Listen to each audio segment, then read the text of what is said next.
ভালো থাকার জন্য ভালো মন দরকার। আর মনটাকে ভালো রাখার জন্য কিন্তু শরীরকে সুস্থ রাখতে হবে। শরীরকে সুস্থ রাখতে হলে কিন্তু ভালো খাবার খেতে হবে। ভালো খাবার খেতে হলে কিন্তু ভালো রোজগার করতে হবে। এটা কোনো কথা না, ভালো রোজগার করতে হবে। তুমি কম রোজগারেও কিন্তু ভালো খাবার খেতে পারো। যেমন এক বাটি মুসুর ডাল রেগুলার খাও। যারা খুব রোগা, শরীরে সুগার বা অন্য কোনো খারাপ রোগ আক্রান্ত হওনি, তারা কিন্তু আলু খেতে পারো রেগুলার।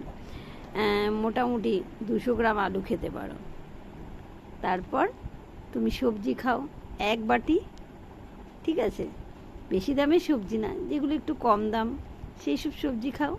যেমন পটল, তারপর তুমি ধরো ঢেঁড়স, এগুলো দাম ওঠানামা করে যদিও। এছাড়া শাক খাও, কলমি শাক, দাম খুব কম। যেই সব শাকের দাম কম সেই শাক খাও, তাই না? কম দামে সবজি কিনে এক বাটি করে সবজি খাও। তারপর দুটো রুটি, আটা মেখে দুটো রুটি করে নাও, এক বাটি সবজি আর এক বাটি ডাল, ঠিক আছে? ভালো খাবার মানে এই নয় যে মাছ মাংস মন্দা মিঠাই। ভালো পুষ্টিকর খাবার মানে কিন্তু এক বাটি সবজি, এক বাটি ডাল, দুটো রুটি, পারলে একটা 5 থেকে 7 টাকার মধ্যে একটা ডিম পাওয়া যায়, একটা ডিম খেতে পারো রেগুলার, ঠিক আছে? তাই। আর মনকে সুস্থ রাখার জন্য কিন্তু শরীর সুস্থ থাকা ভীষণ প্রয়োজন। কোনো কিছুতে ভেঙে পড়লে চলবে না, সামনের দিকে এগিয়ে যেতে হবে।